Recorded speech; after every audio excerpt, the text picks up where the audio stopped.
আসসালামু আলাইকুম রহমতুল্লাহ বারাকাতু। দেশ এমন প্রবাসে যেখানে যারা আছেন আশা করি ভালোই আছেন। আল্লাহ পাকে সবাইকে সুখ শান্তি রাখুক, ভালো রাখুক, সবাই সুস্থ থাকেন। দিনের বেলা ঢাকাটা এখন কীরকম লাগে? এরকম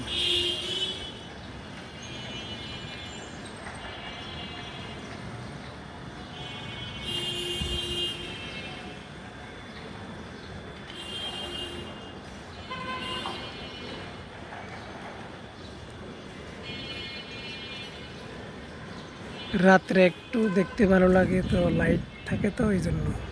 দিনে অনেক খারাপ লাগে, দিনে তো এরকম একটা বোঝা যায় না কীরকম।